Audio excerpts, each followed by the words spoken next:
Good evening. This is night 2. Jacob was running for his life when the sun went down. He lay down alone beside a stone, and while he slept, a ladder of light reached from the earth to heaven. There in the dark came the promise, "I am with thee."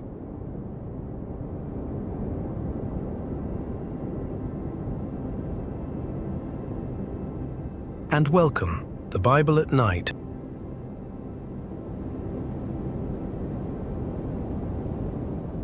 You do not have to do anything now. The day is over. Whatever it held can rest where it fell. Let the bed take your weight. Let your shoulders become heavy.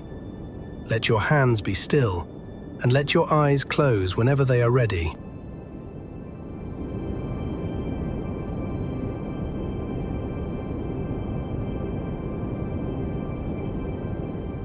From this moment on, there will be no interruptions, no advertisements, nothing that needs an answer from you. Only the story, the quiet music, and the night. If you fall asleep before the story ends, that is good. The story will continue without asking you to follow. It will be here again whenever you need it.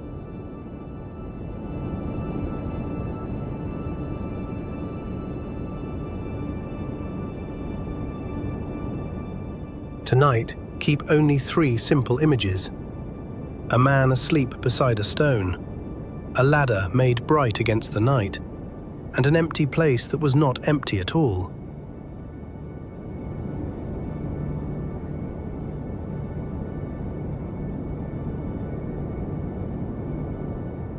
Listen slowly.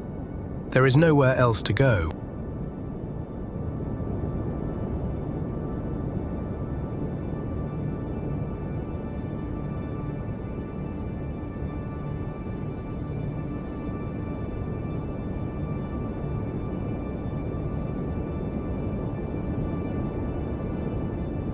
Jacob was running for his life when the sun went down.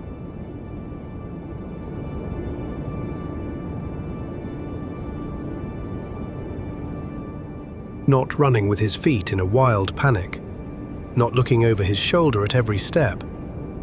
The road before him was long, and fear can only run for so many miles before it becomes a steady walk.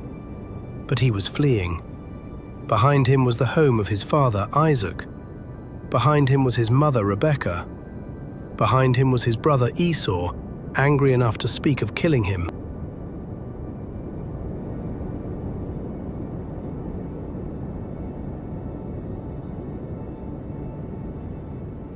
The family had broken open around a blessing. Jacob, guided by his mother, had gone to his nearly blind father, dressed in his brother's clothes. He had carried food prepared to taste like Esau's food. He had let his father touch the skins upon his hands and believed that the younger son was the elder. The blessing was spoken over Jacob, and when Esau returned, there was no second blessing equal to the first.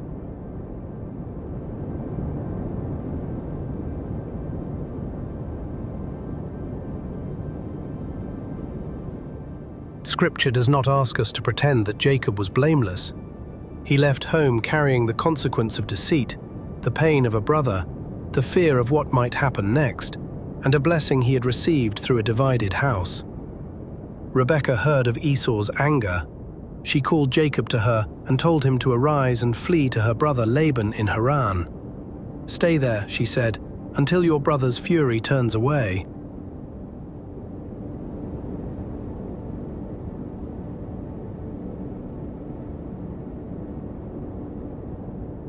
So Jacob went. He left the tents he knew. He left the sound of his father's household. He left whatever place had been his at the evening meal.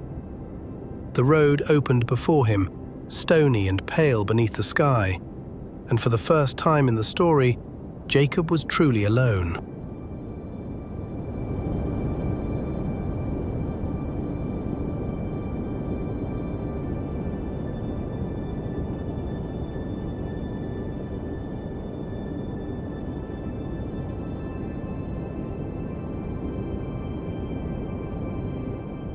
The book of Genesis says that Jacob went out from Beersheba and went toward Haran. It does not hurry the sentence. It gives us one place, then another, with the long road between them.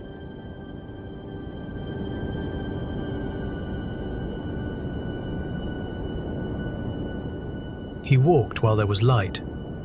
Perhaps the land held the heat of the day beneath his sandals.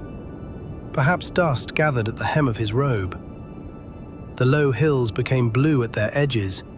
Shadows lengthened from every stone. The sun lowered, and then the sun was set.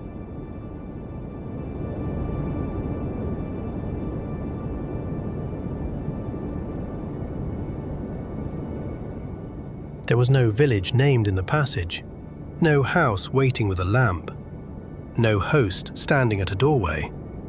Genesis calls it only a certain place, a place he had reached because the light was gone, a place where he could go no farther that day.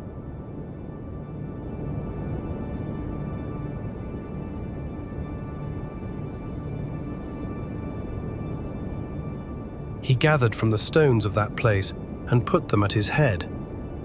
The words do not make the ground soft. They do not turn the wilderness into a bedroom. There was earth beneath him. There was open sky above him. There was one stone close beside his head, cool after sunset.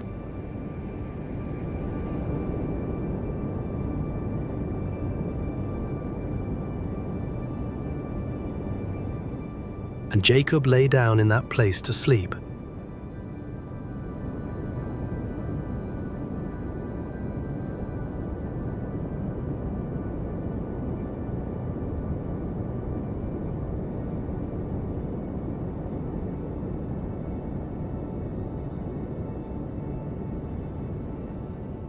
That is the quiet wonder at the center of this night.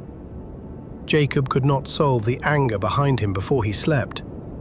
He could not see the years ahead. He did not know what Laban's house would hold, or how long it would be before he saw his homeland again. He had no guard posted at the edge of the darkness. He had only reached the end of the day, and so he lay down.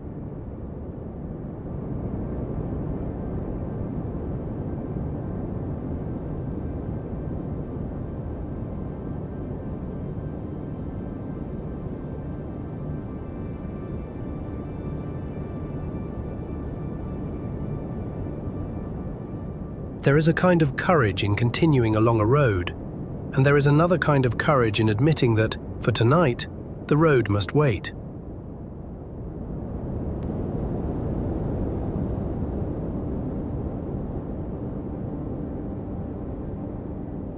Jacob had spent the day moving away from danger.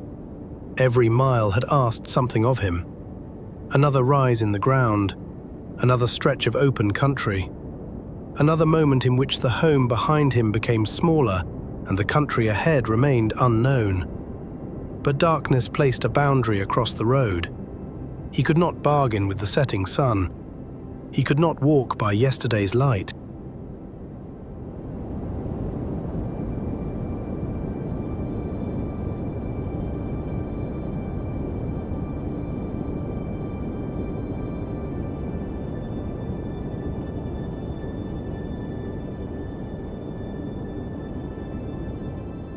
So the man whose name was tied to grasping finally opened his hands. He stopped choosing the next step. He stopped measuring the distance. He stopped trying to see what could not be seen. And he gave his weight to the earth.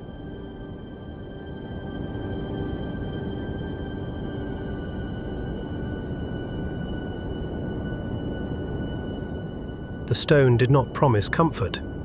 The ground did not promise protection.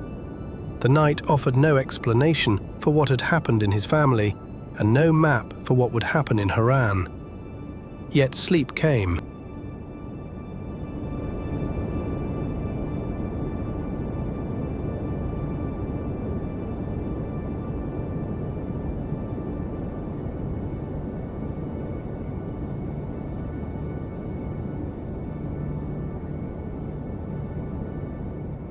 Perhaps first as heaviness behind the eyes, then as the loosening of the hands, then as the breath becoming slower than the thoughts that had carried him out of Beersheba. The mind may have returned once more to his mother's voice. Arise, flee. It may have returned to his father's tent, to Esau's cry, to the blessing that could not be called back.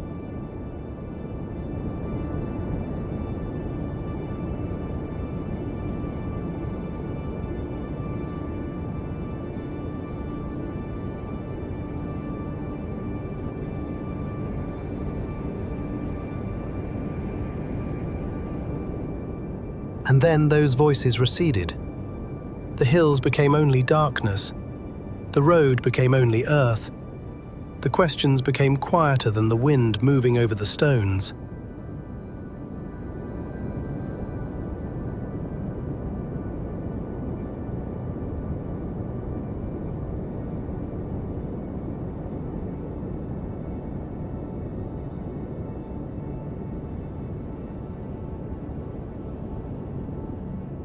Jacob slept before he knew he was safe.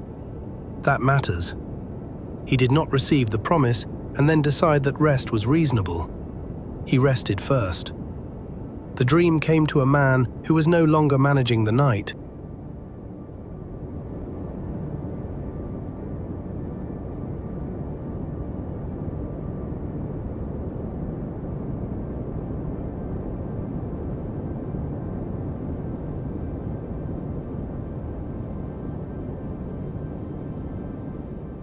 Nothing in the story says that Jacob earned the vision by staying awake. Nothing says that he found the right words. Nothing says that he climbed toward heaven by effort, understanding, or prayer. He lay down, he slept, and heaven came near to the ground beneath him.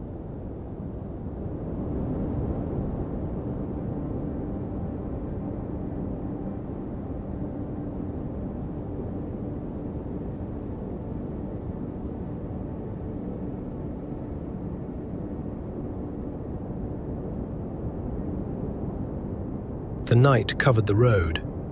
The last warmth left the stones. Small sounds moved through the dry grass and became still again. The stars gathered slowly, one by one, then by hundreds, then beyond counting. Jacob's breathing deepened. The traveler slept.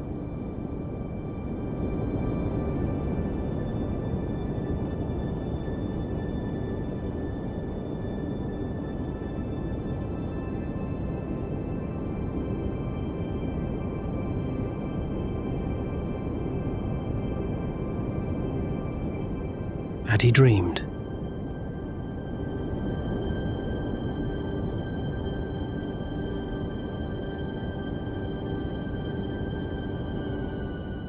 In the dream, there was a ladder set up on the earth. Its foot rested here, not somewhere far from Jacob, not in a palace or temple, but upon the earth where he had lain down, and its top reached to heaven.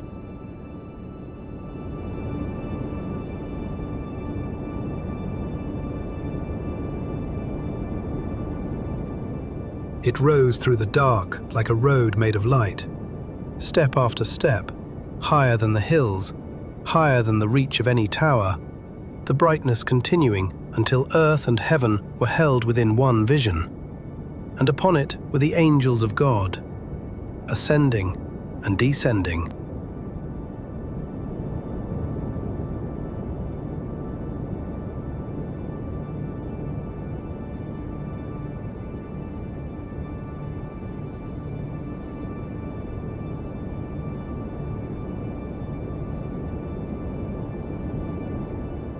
The dream was not a closed door briefly opened so that Jacob might look inside.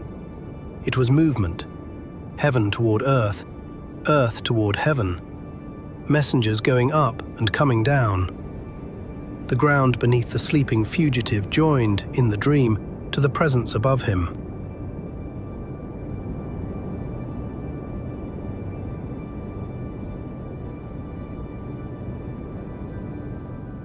Jacob had thought of the place as a stopping point. The dream showed it as a meeting place. He had thought of himself as a man beyond the protection of his home. The dream showed that the road was not beyond the reach of God.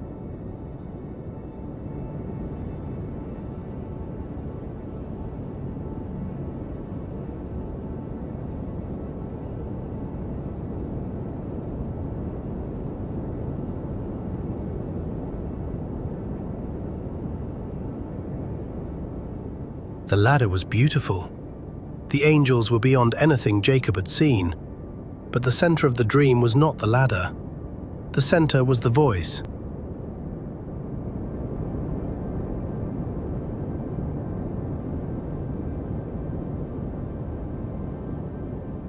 Before the voice speaks, stay for a little while with the movement upon the ladder.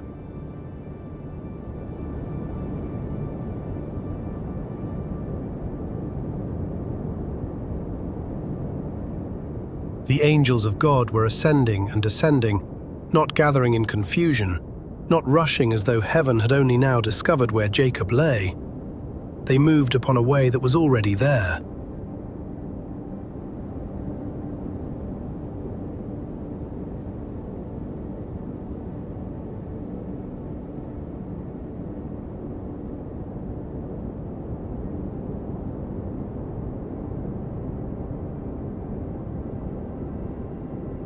Jacob may have felt forgotten, but the dream did not show heaven beginning to pay attention. It showed heaven already in motion. The unseen work was not created by Jacob's awareness of it. He opened his eyes within the dream to something that had not depended upon his seeing.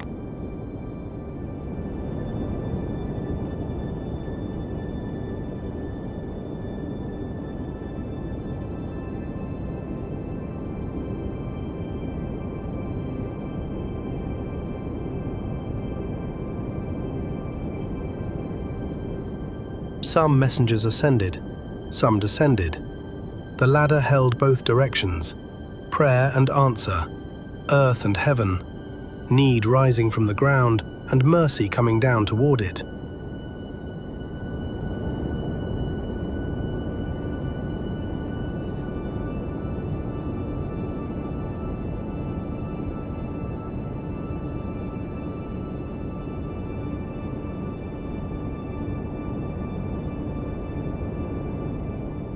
The dream gave no names to the angels.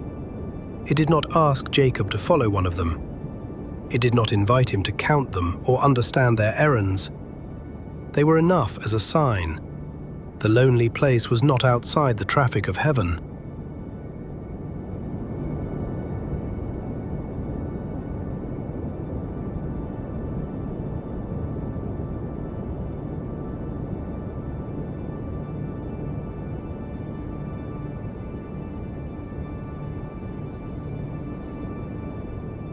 Below them, Jacob remained asleep.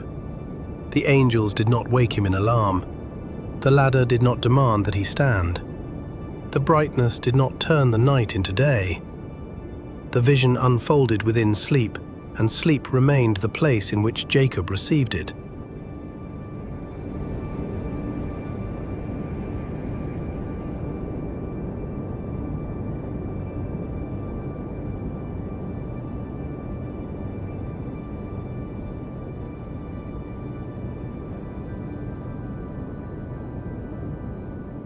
This is not a story in which the night must be defeated before God can be near. The stars remain, the wilderness remains, the sleeping body remains upon the earth, and in that darkness, the way between earth and heaven is revealed.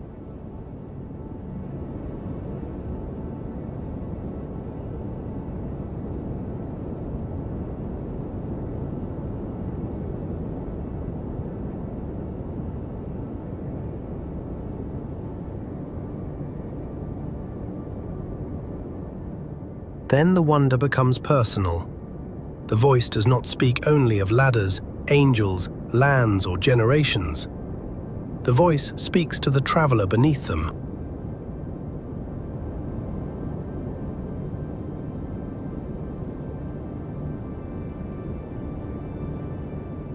The Lord stood above it and spoke the name of Jacob's family, the God of Abraham, the God of Isaac. The promise that had moved through generations now came to one man asleep in an unnamed place.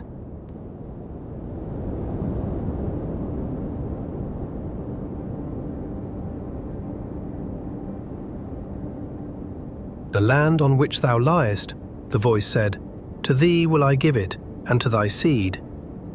Jacob had no piece of that ground he could call his own, Yet the promise began with the very earth beneath his sleeping body. His descendants would spread abroad. Through them, the families of the earth would be blessed.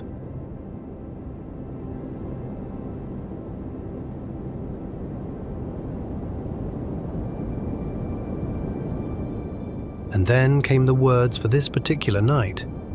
Words for the road. Words for the fear he had carried out of Beersheba.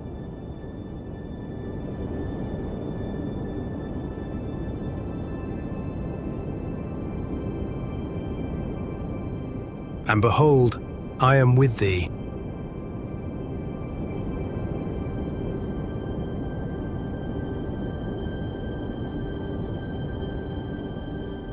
And will keep thee in all places whither thou goest.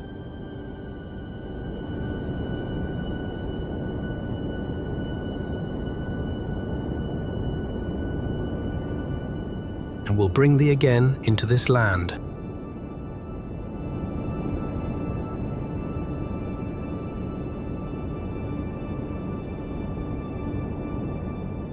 For I will not leave thee until I have done that which I have spoken to thee of.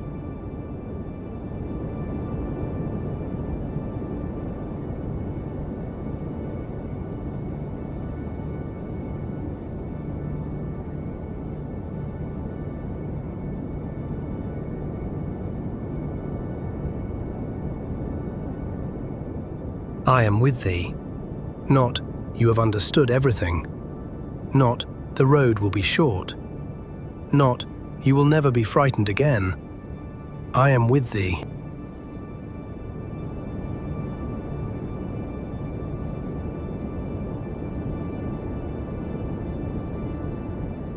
The promise did not erase Jacob's past. It did not call his deceit good. It did not tell him that every choice he had made was wise. It met him as he was, imperfect, afraid, responsible for pain, still carrying a blessing and still in need of mercy.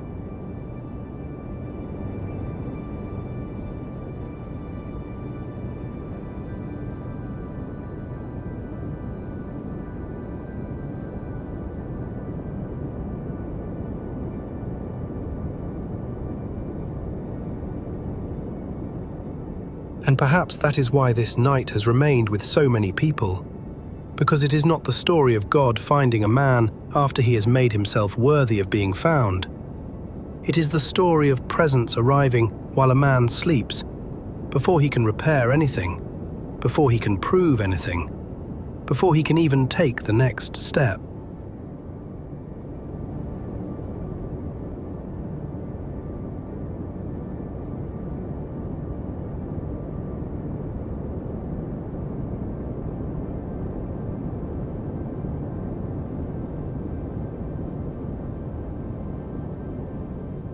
The promise came in 4 quiet movements.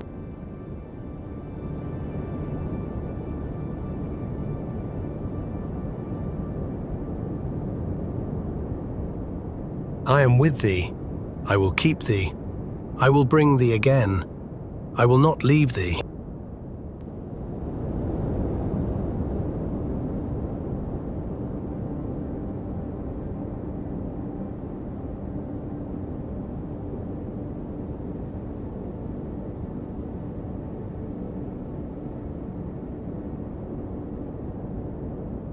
The first promise answered the loneliness of the place. I am with thee.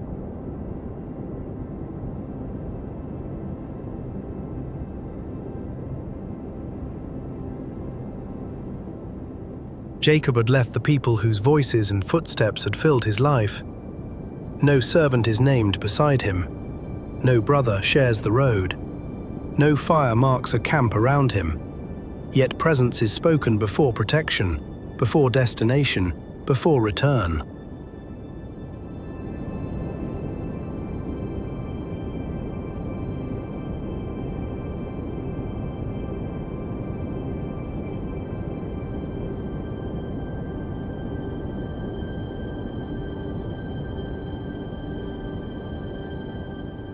Not merely, I see thee. Not merely, I know where thou art. I am with thee.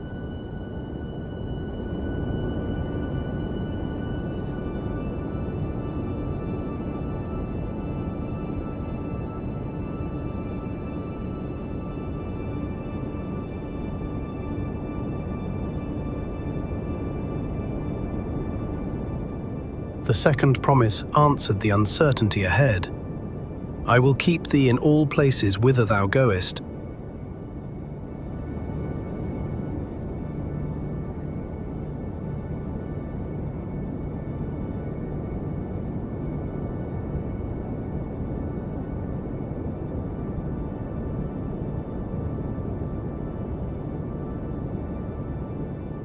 Not only in this place, not only while the ladder is bright, not only while the words are near enough to hear, in all places.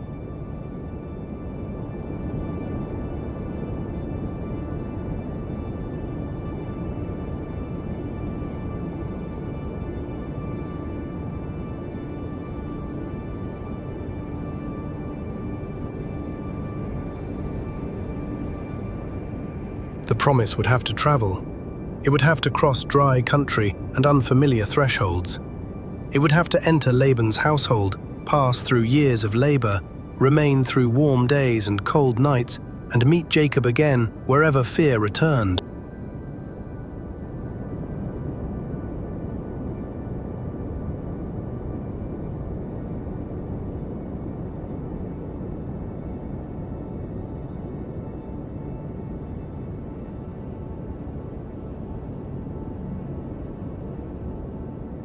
Jacob would not always feel kept. There would be seasons in which the road seemed tangled, justice delayed, and rest difficult to find. But the promise was not that every place would feel like Bethel. The promise was that no place would lie beyond the keeping.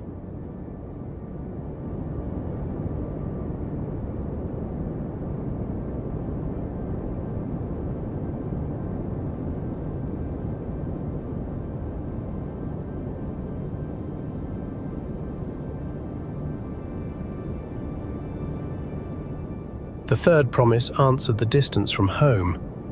I will bring thee again into this land.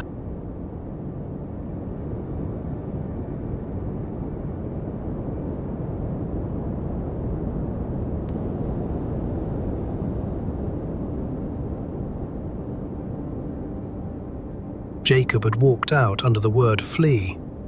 Now, while he slept, another word was placed over the road. Return.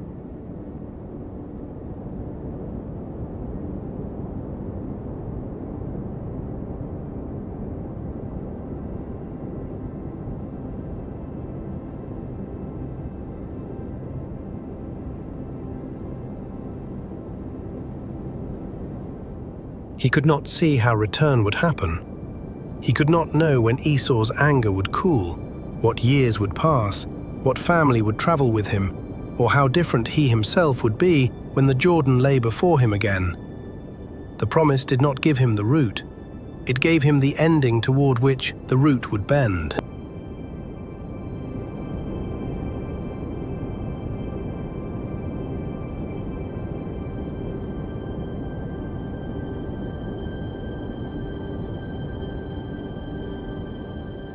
And the fourth promise gathered all the others into one assurance: I will not leave thee.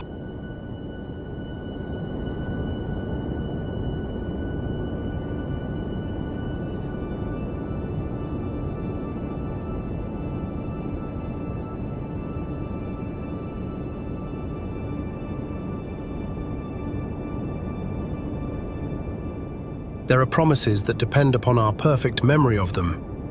This was not such a promise. Jacob would forget, fear, bargain, plan, and struggle. Yet the keeping would not be measured by the steadiness of Jacob's attention.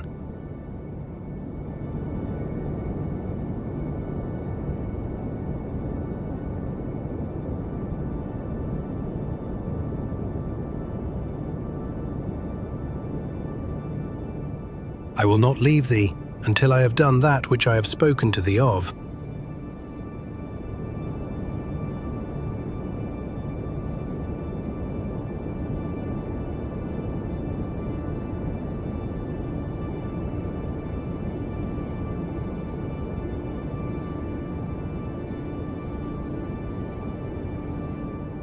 The sentence places the weight upon the speaker.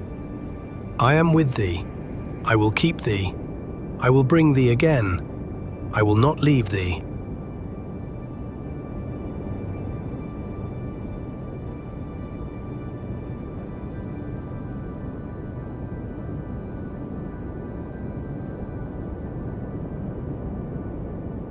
For this night, Jacob did not need to carry the promise. The promise carried him.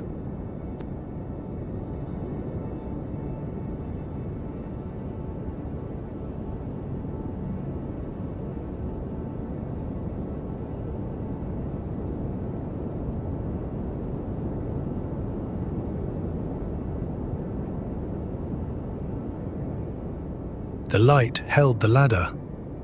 The angels moved quietly between earth and heaven, and beneath it all, Jacob slept beside the stone.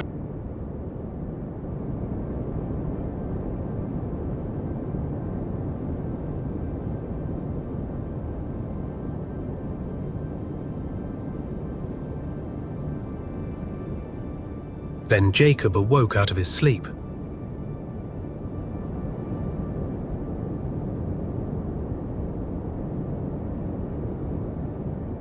The stars may still have been above him. The horizon may only just have begun to pale. The stone was where it had been. The ground was still the ground. No walls had risen around him. No company of travelers had arrived to guard the road. His brother's anger belonged to yesterday, but it had not been undone.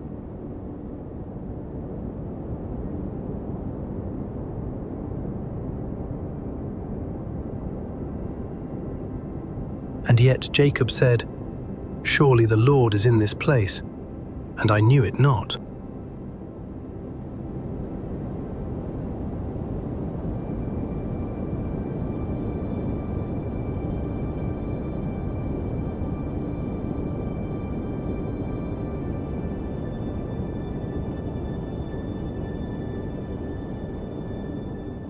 The place had not become holy because Jacob finally recognized it. The presence came first. Recognition came in the morning.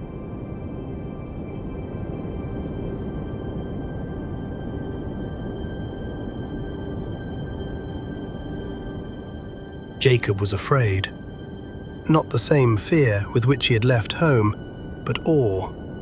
The trembling awareness that the ordinary ground beneath him had held more than he could see. "How dreadful is this place," he said. "This is none other but the house of God, and this is the gate of heaven."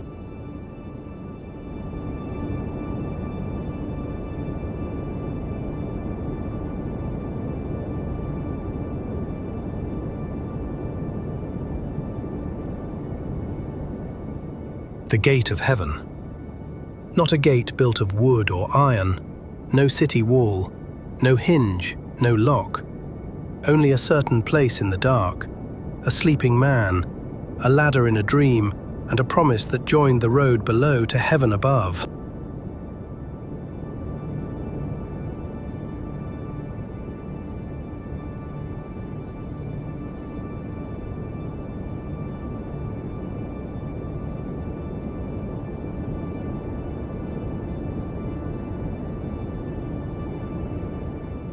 Jacob rose early in the morning. He took the stone that had been at his head and set it up for a pillar. The stone that had belonged to the roughness of the night now became a marker of remembrance.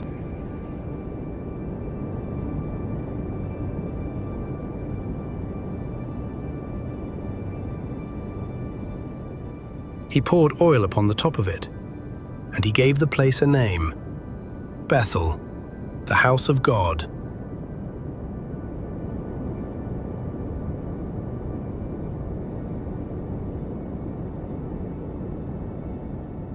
Yesterday it had been only somewhere along the road.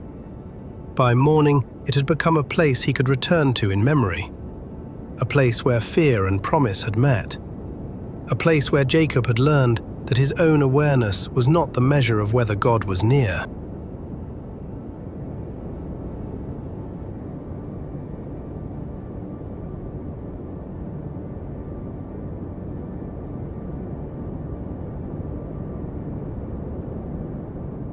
Jacob made a vow. He spoke of the road ahead, of bread to eat and clothing to wear, of returning again to his father's house in peace. He did not yet know how many years would lie between this stone and that return. He only knew the words he had heard, "I am with thee."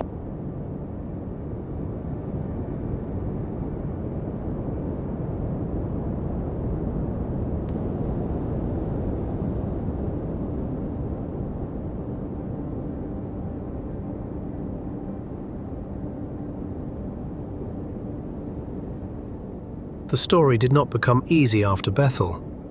Jacob reached the household of Laban. He worked there for years. He loved Rachel and was deceived into marrying Leah first. He labored 7 years, then 7 more, and more years after those. Later he would say that he had been in Laban's house for 20 years.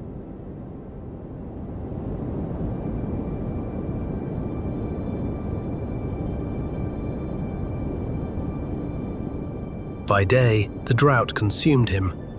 By night, the frost. Sleep departed from his eyes. The man who had once slept beneath the open sky learned many more kinds of night.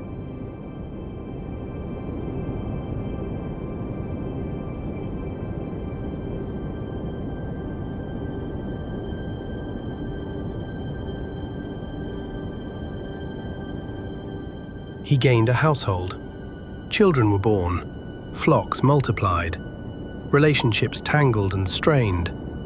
At last, the road turned homeward, and when Jacob heard that Esau was coming to meet him with 400 men, the old fear returned.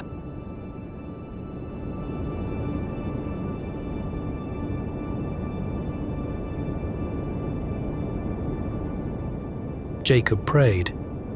He remembered the command to return. He remembered that he had crossed the Jordan with only his staff, and now had become 2 companies. And he admitted the fear plainly. "Deliver me, I pray thee, from the hand of my brother, from the hand of Esau."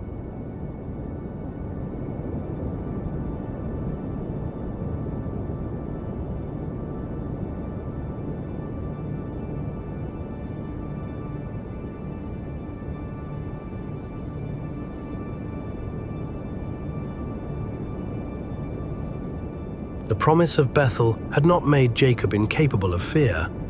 It gave him words to carry into fear. "Thou saidst," he prayed. "You said."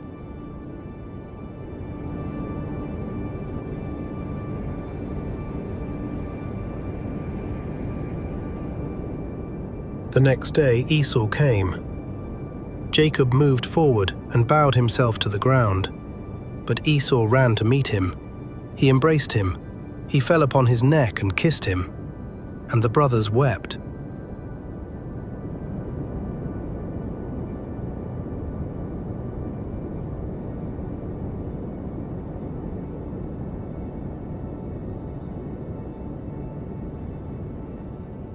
The road that had begun with flight did not end with murder. It ended in that meeting with an embrace.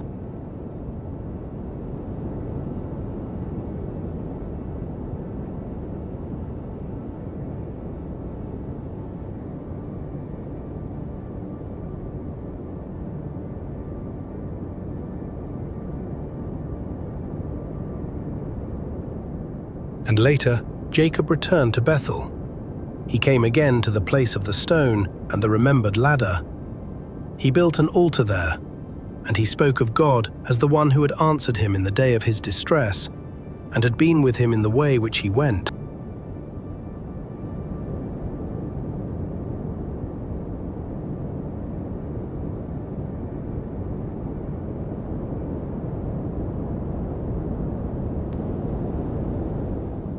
There was the answer to the long open question.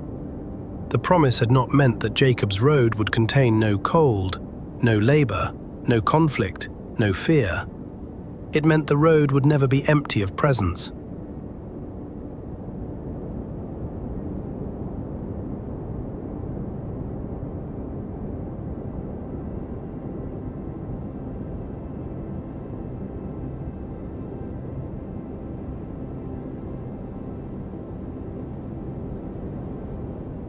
The promise did not prevent every hard night. It remained true through them.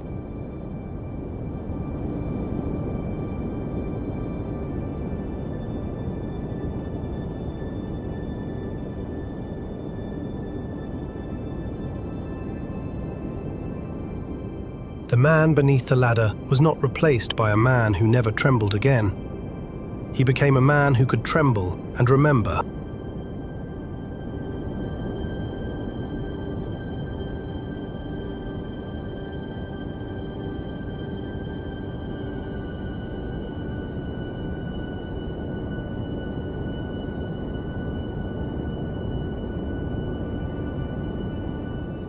When Jacob came to Bethel, he was not the solitary figure who had left Beersheba. A household moved with him. Years moved with him. Memories of love and labor, grief and mercy, fear and provision moved with him.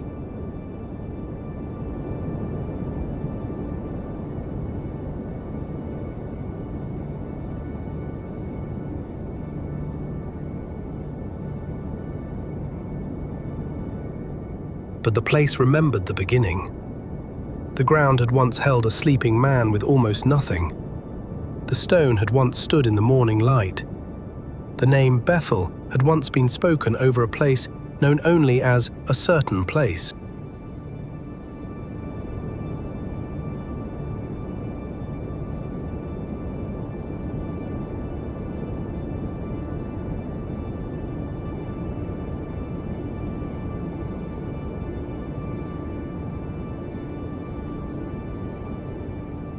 There Jacob built an altar, and God said again, "I am God Almighty."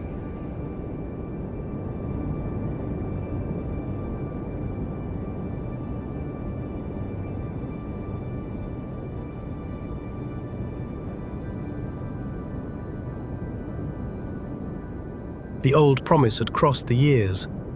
The land was still beneath his feet. The name Israel had been spoken over him. The road of exile had become a road of return.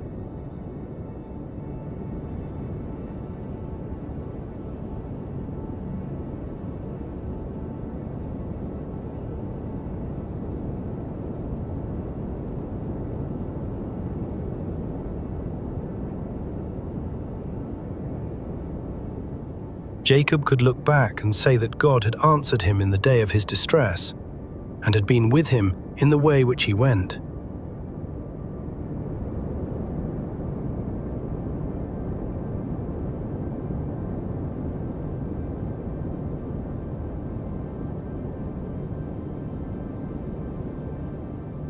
Not only at the beginning, in the way. Not only at the gate of heaven, along the ordinary road. Not only in the dream, through the waking years.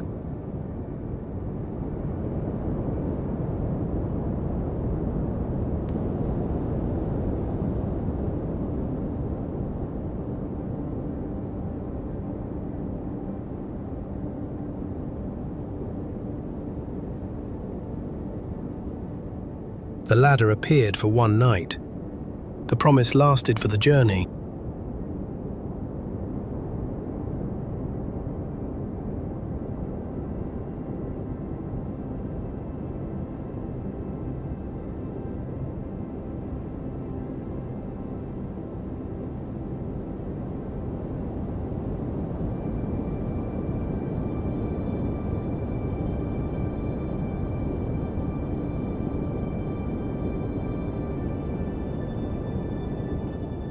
Perhaps you have known a place like Jacob's certain place. A place you did not choose because it was beautiful, but because the light was gone and you could go no farther that day.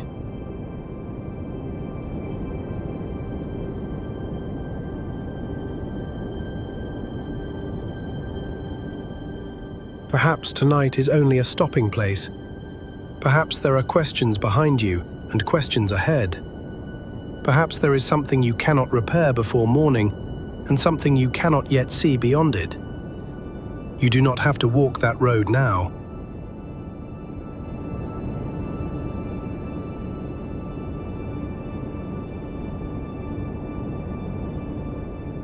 For these hours, let the stone remain a stone. Let the road wait. Let the dark be dark. You do not need to turn the night into an answer.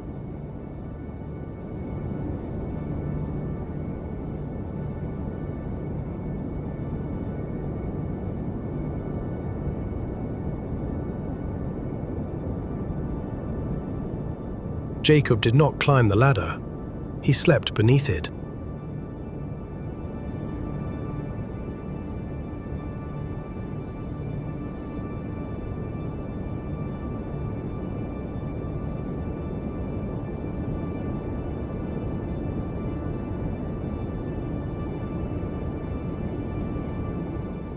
He did not stay awake to make sure the angels continued their journey. He did not hold the promise in place by concentrating on it. He slept, and the promise was still true.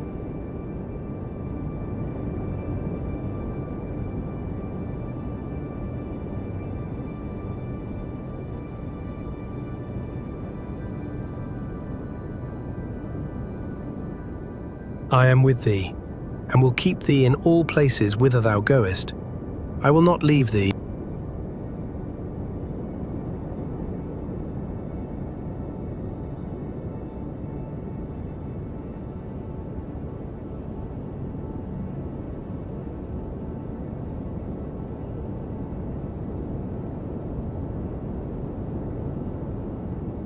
Let those words keep watch now. You may stop keeping watch yourself.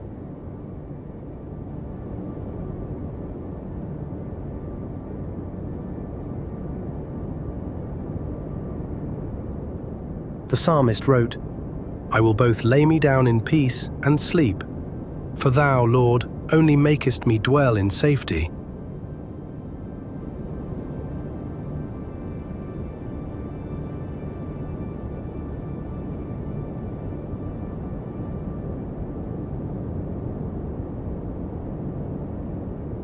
So lay down in peace. The place is not empty. The night is held. And now the story will return once more simply, and farther away. You do not need to follow it closely.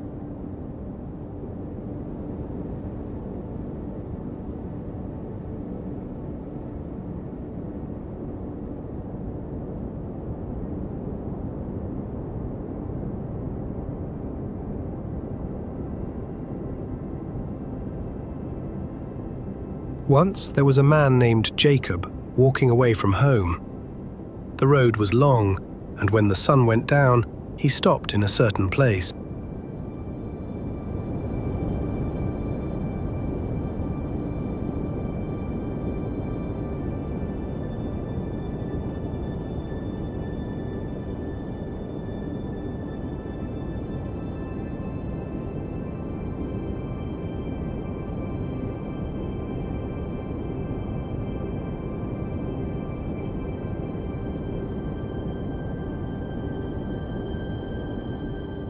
There was no house, there was no lamp, only the ground, the stones, and the quiet sky.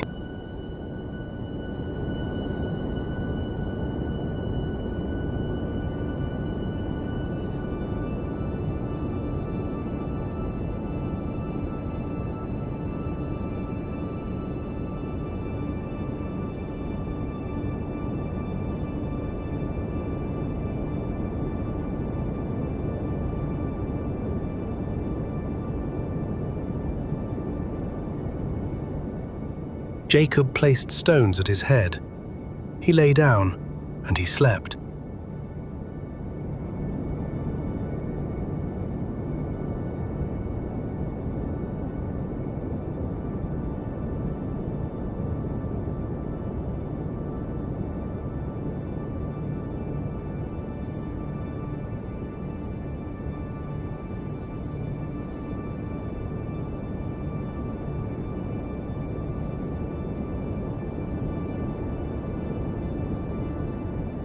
While he slept, he dreamed of a ladder. Its foot rested upon the earth, its top reached to heaven, and the angels of God went up and came down.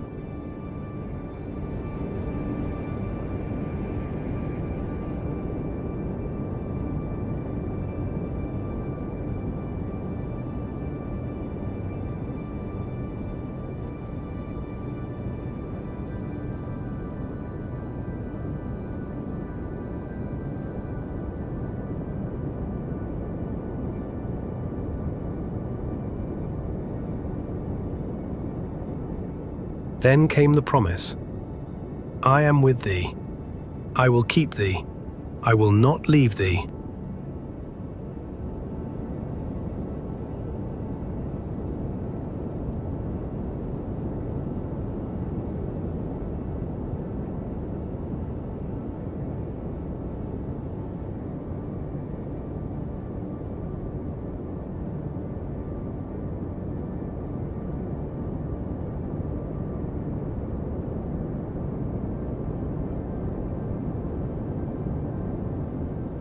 In the morning, the road was still there, but Jacob knew that the place was not empty. He raised the stone, he poured oil upon it, and he called the place Bethel, the house of God.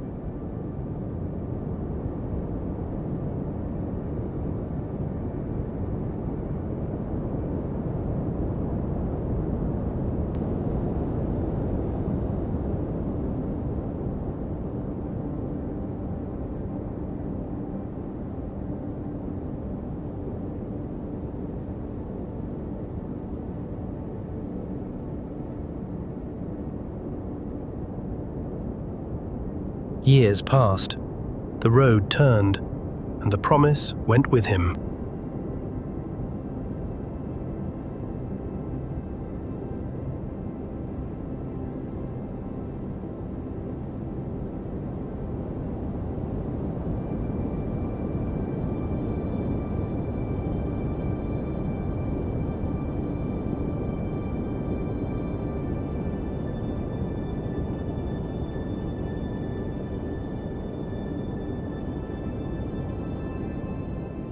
When he was afraid again, he remembered. When he came home again, he remembered. When he stood once more at Bethel, he remembered. The one who had found him in the dark had been with him in the way that he went.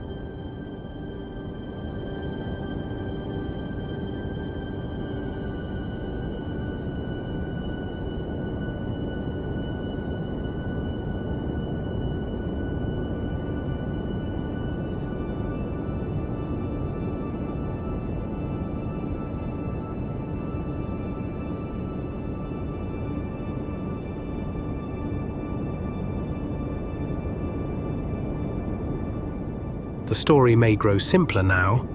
You do not need to hold its years or names. Keep only 4 quiet images and let each one pass when it is ready.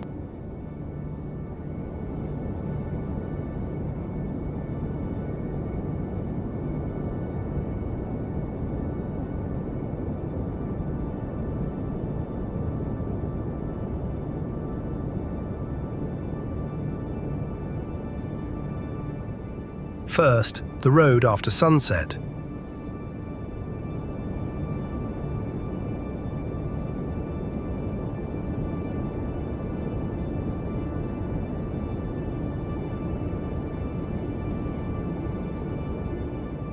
A pale path disappears into indigo distance. The warmth of the day leaves the ground. One traveler stops walking because the light has gone. He does not know the whole way. He only knows that this day is complete.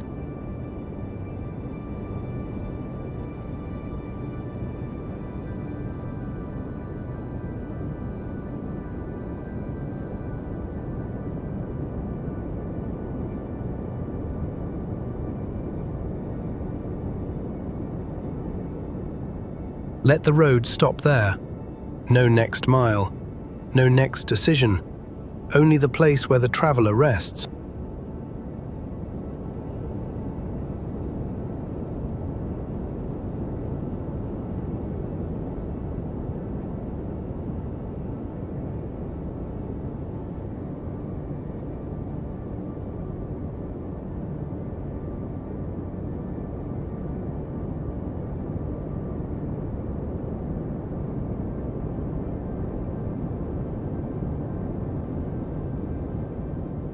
Second, the stone beside Jacob's head.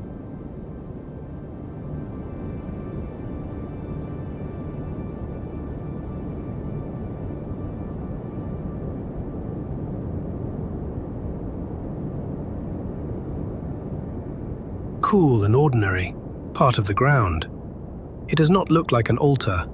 It does not look like a memorial. It belongs to the roughness of the night.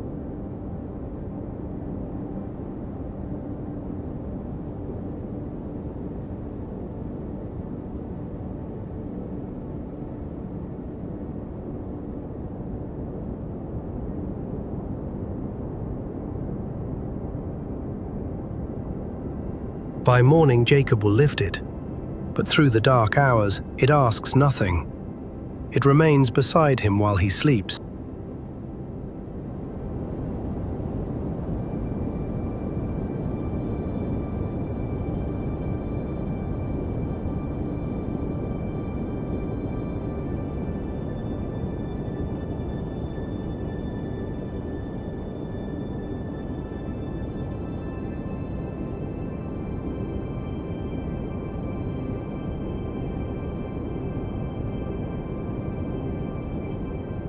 Third, the ladder.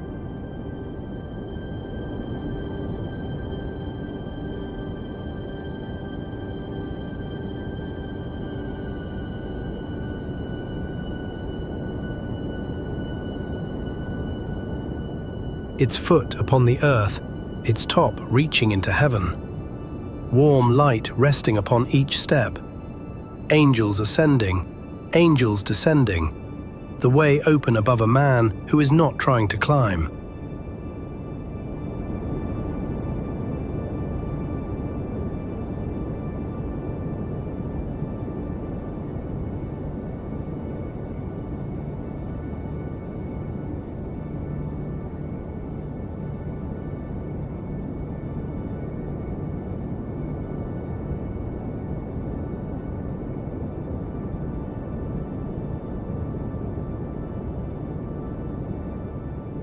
The ladder may become distant now.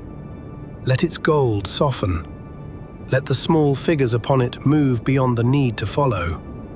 The way remains open even when the dream grows quiet.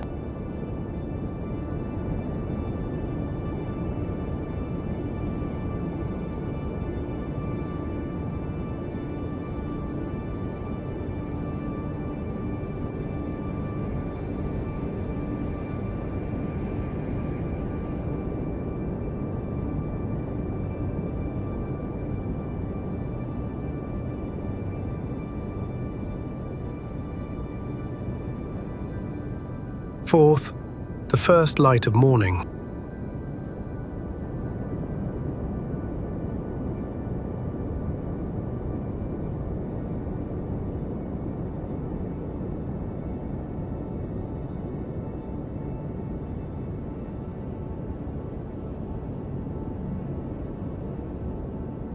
The same hills, the same stones, the same road waiting beyond the place.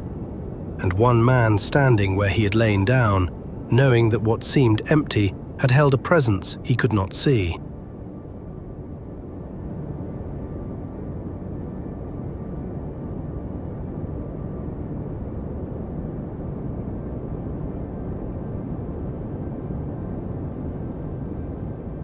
The road, the stone, the ladder, the morning.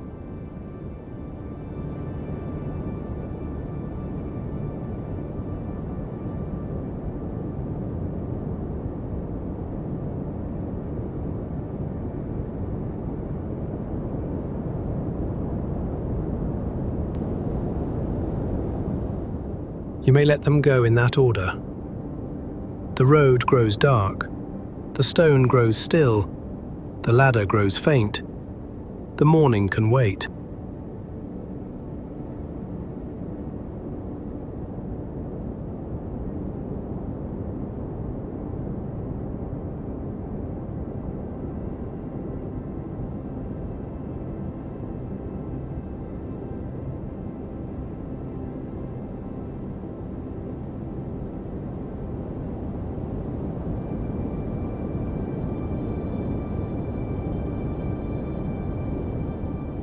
And now, the words themselves.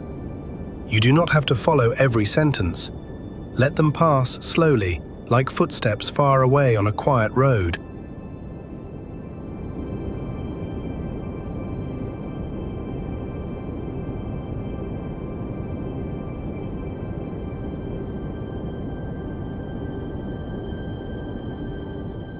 And Jacob went out from Beersheba and went toward Haran.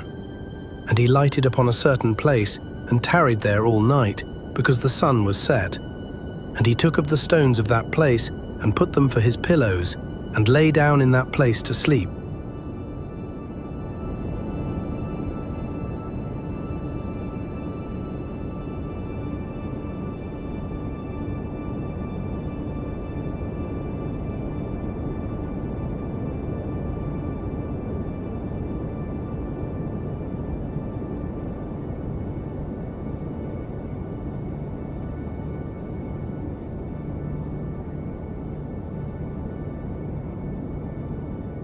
And he dreamed, and behold, a ladder set up on the earth, and the top of it reached to heaven. And behold, the angels of God ascending and descending on it.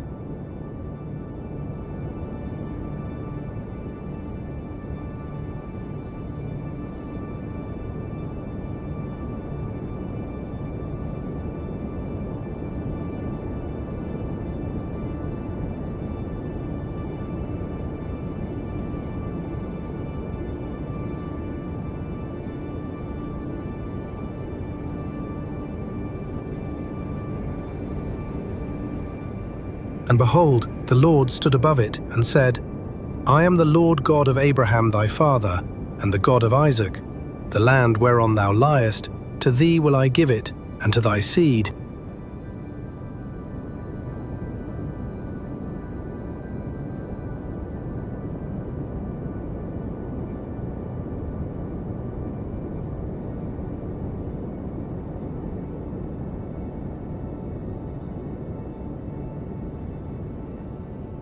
And thy seed shall be as the dust of the earth, and thou shalt spread abroad to the west, and to the east, and to the north, and to the south. And in thee and in thy seed shall all the families of the earth be blessed.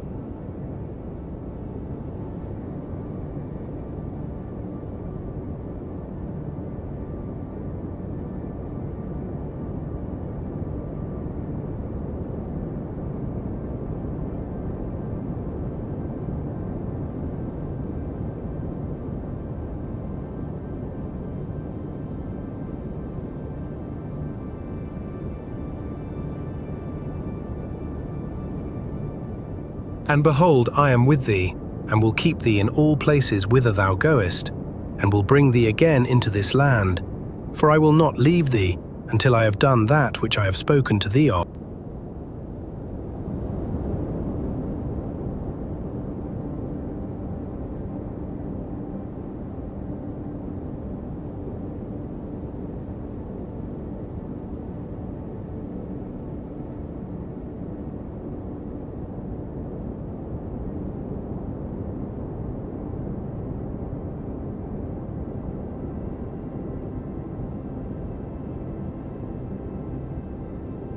And Jacob awaked out of his sleep, and he said, Surely the Lord is in this place, and I knew it not.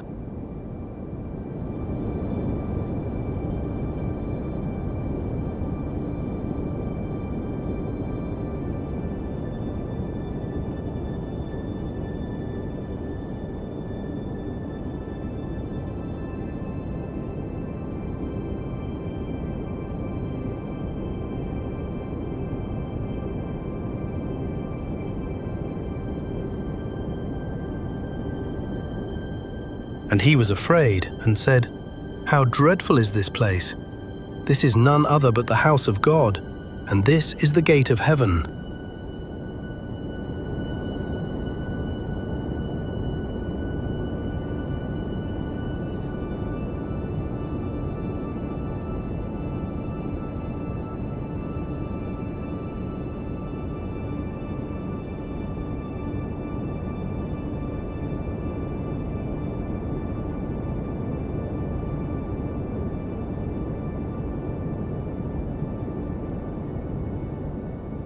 And Jacob rose up early in the morning, and took the stone that he had put for his pillows, and set it up for a pillar, and poured oil upon the top of it.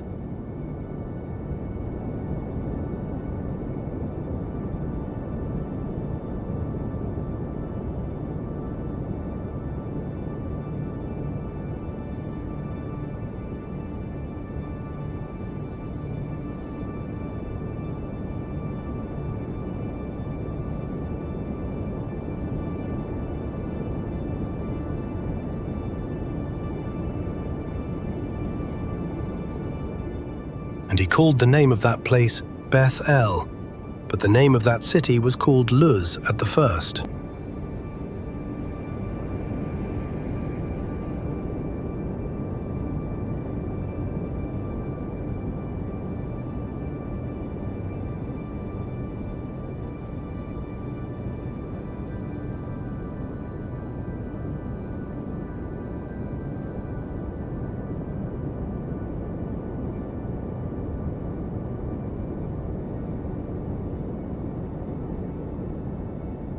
And Jacob vowed a vow, saying, "If God will be with me, and will keep me in this way that I go, and will give me bread to eat, and raiment to put on,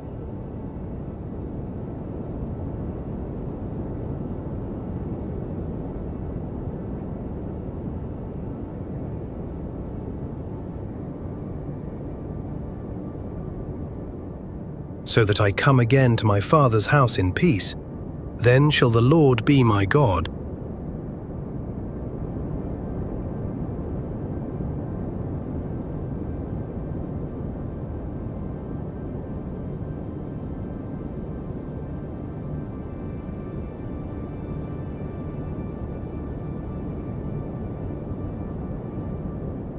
And this stone, which I have set for a pillar, shall be God's house, and of all that thou shalt give me, I will surely give the 10th unto thee.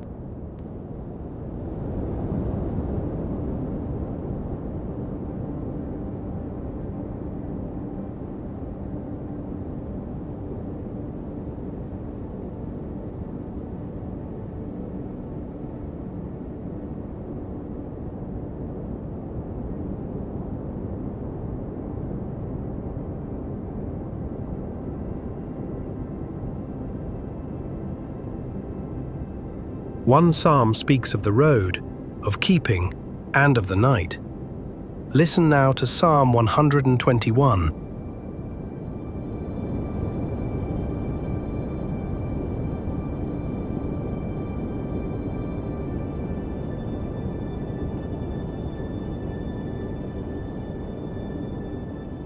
I will lift up mine eyes unto the hills, from whence cometh my help.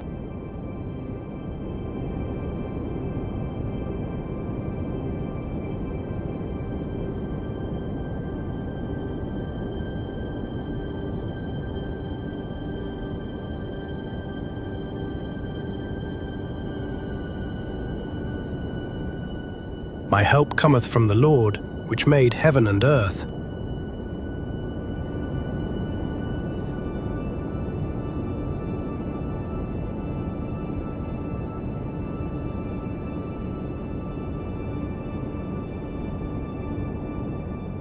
He will not suffer thy foot to be moved.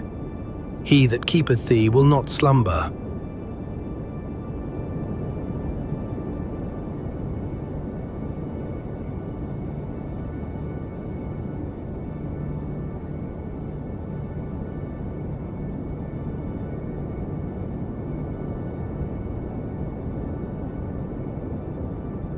Behold, he that keepeth Israel shall neither slumber nor sleep.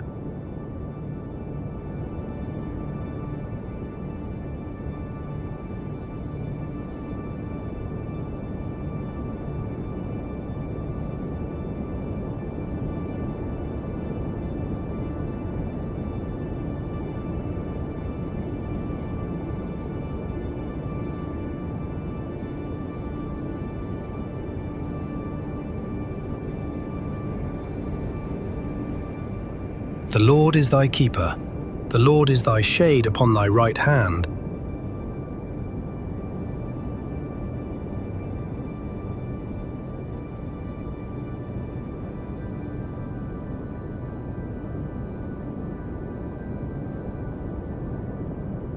The sun shall not smite thee by day, nor the moon by night.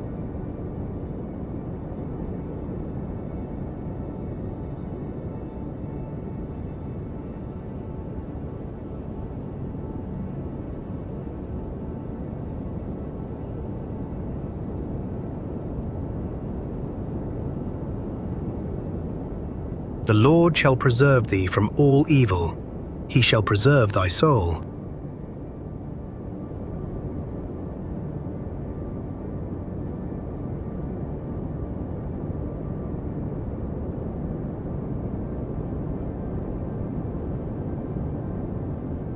The Lord shall preserve thy going out and thy coming in from this time forth and even for evermore.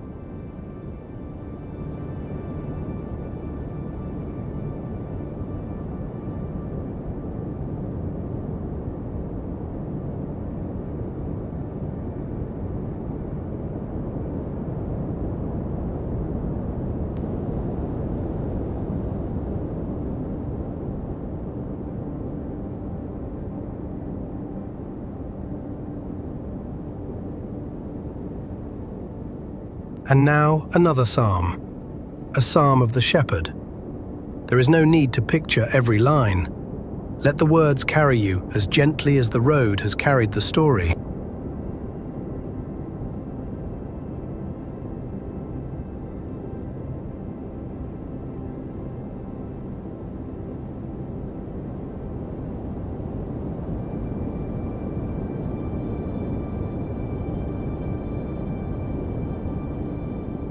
The Lord is my shepherd, I shall not want.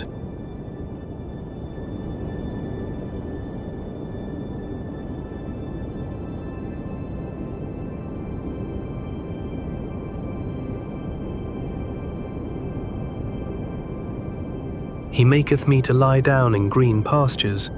He leadeth me beside the still waters.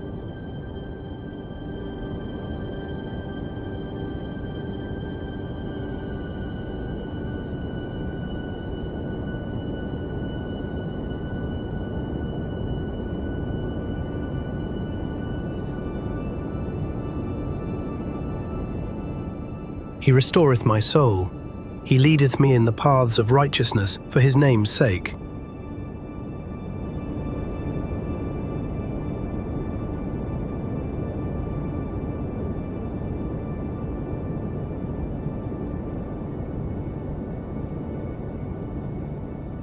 Yea, though I walk through the valley of the shadow of death, I will fear no evil, for thou art with me. Thy rod and thy staff, they comfort me.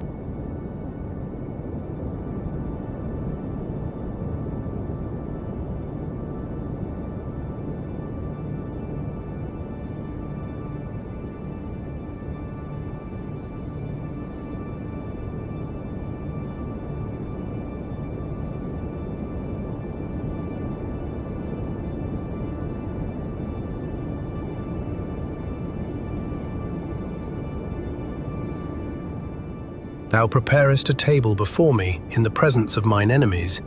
Thou anointest my head with oil, my cup runneth over.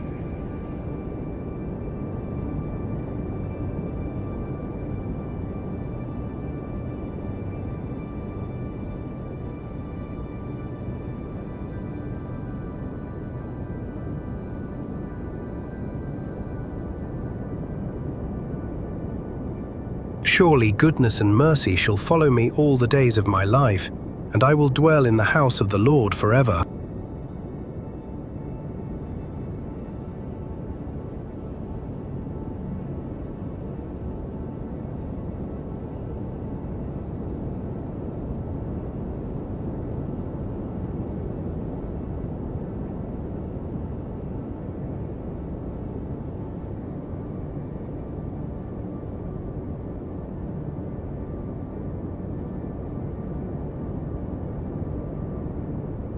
He maketh me to lie down.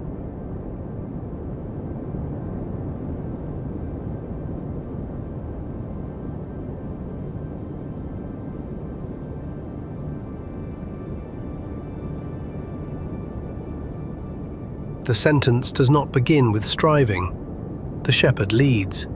The waters are still. The soul is restored.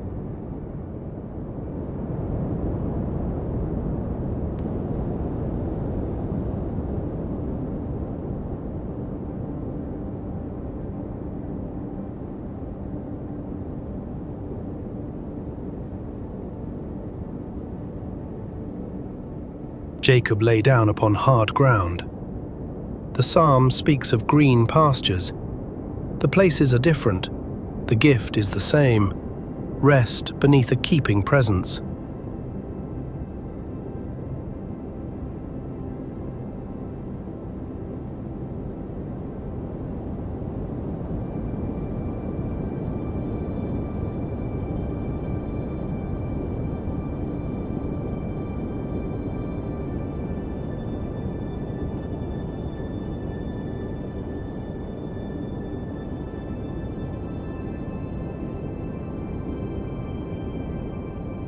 for thou art with me.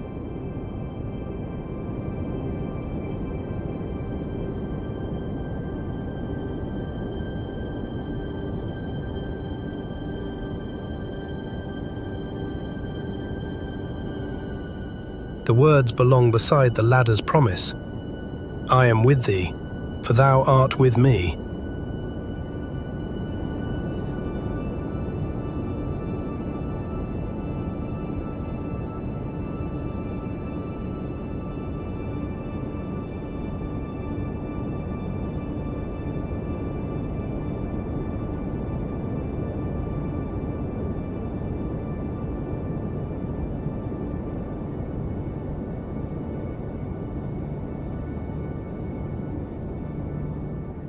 One is spoken from heaven toward the sleeper. The other rises from the traveler who has learned to trust the shepherd. Between them is a quiet conversation that can continue after listening ends.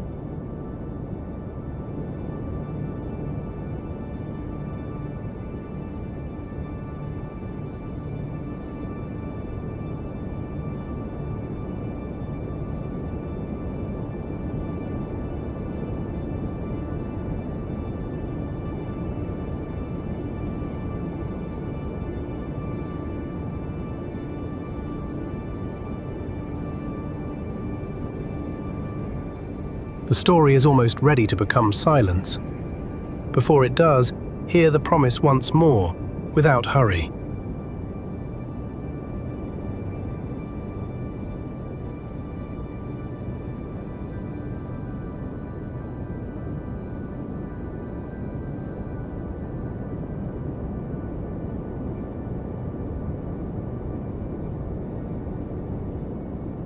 I am with thee.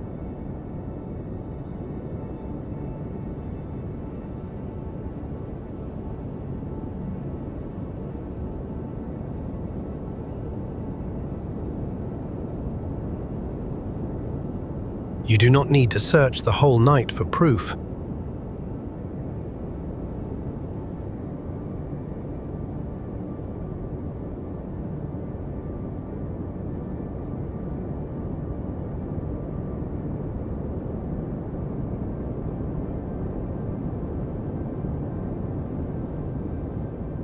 I will keep thee.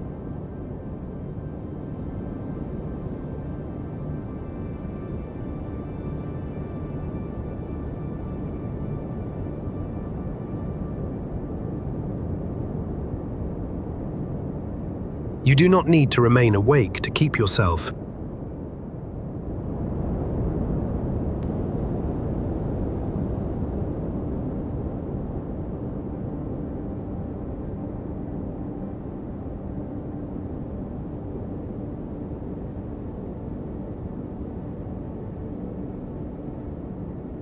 I will bring thee again.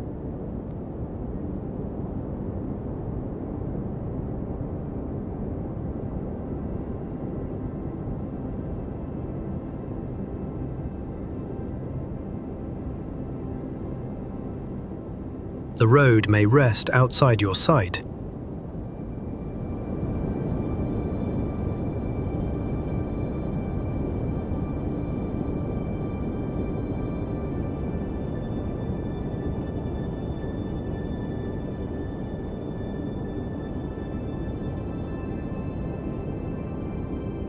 I will not leave thee.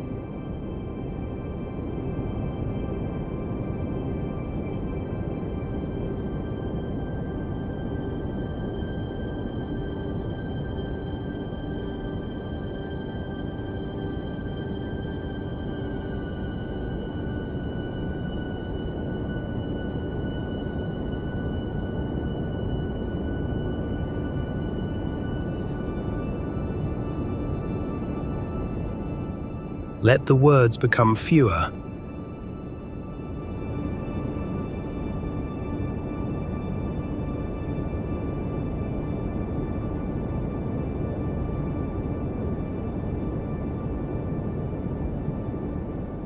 With thee,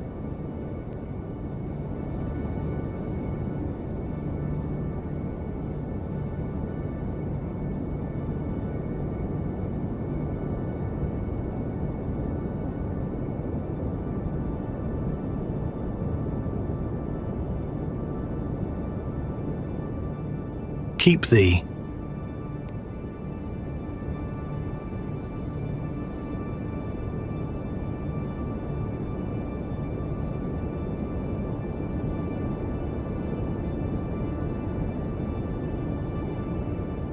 Bring thee again.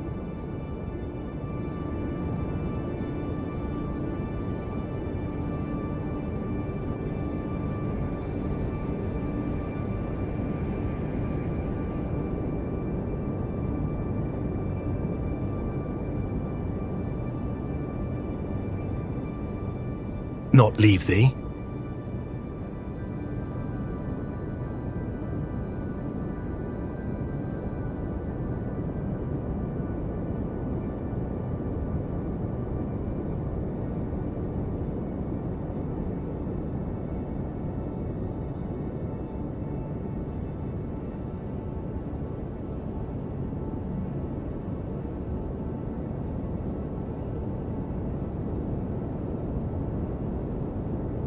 The night does not need another explanation.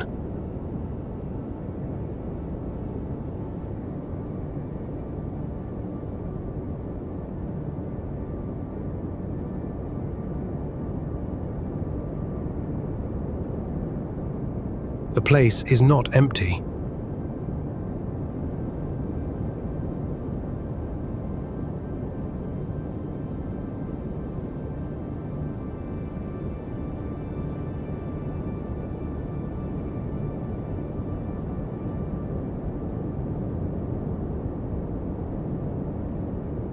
The road is not forgotten.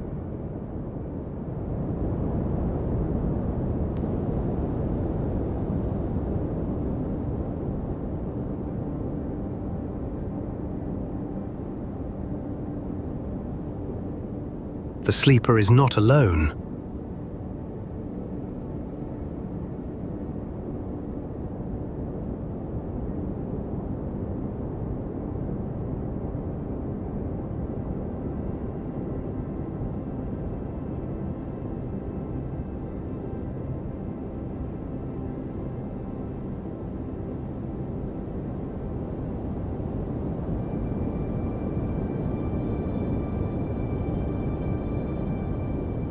The final scripture tonight comes from Psalm 4.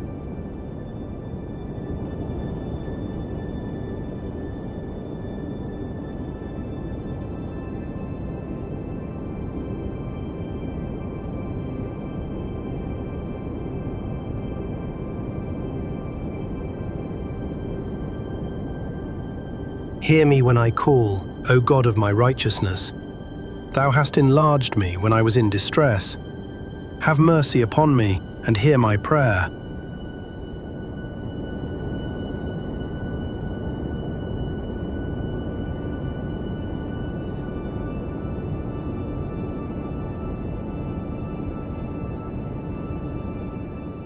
Stand in awe and sin not. Commune with your own heart upon your bed, and be still.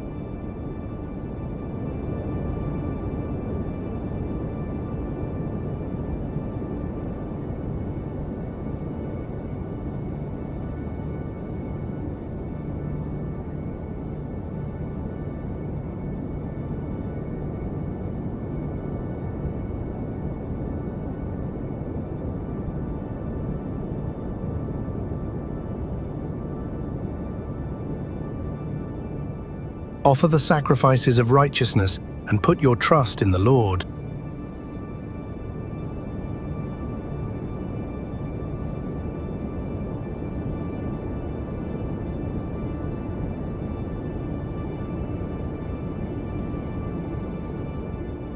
There be many that say, Who will show us any good? Lord, lift thou up the light of thy countenance upon us.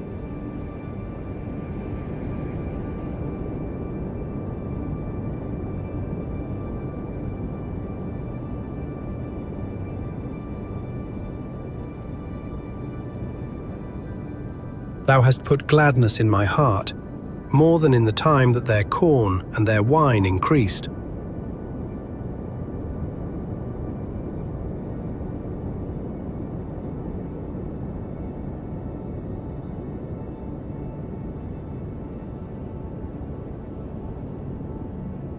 I will both lay me down in peace and sleep. For thou, Lord, only makest me dwell in safety.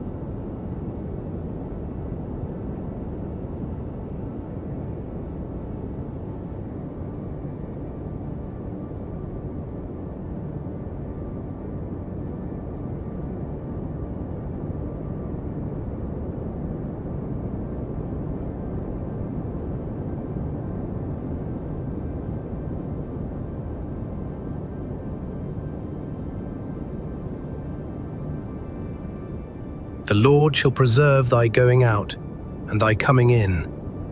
Jacob went out, and Jacob came in again. The promise kept its quiet watch between.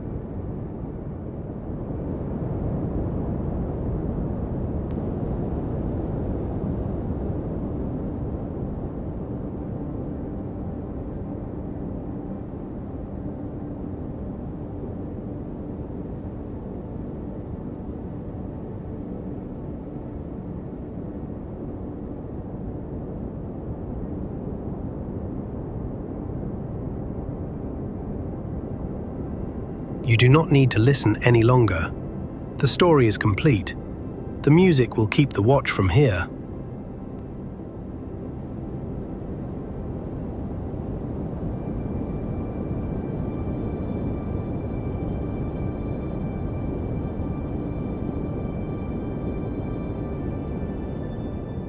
I will both lay me down in peace and sleep. For thou, Lord, only makest me dwell in safety.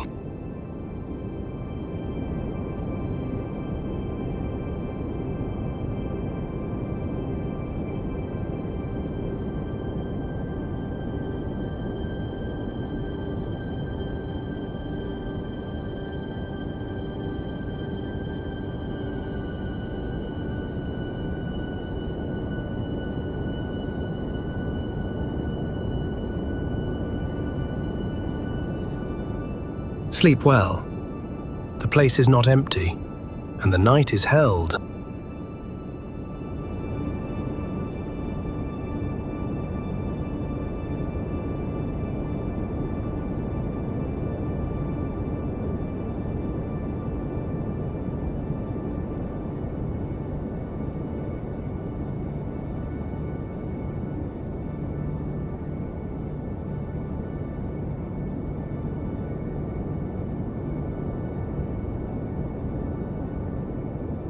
Good night.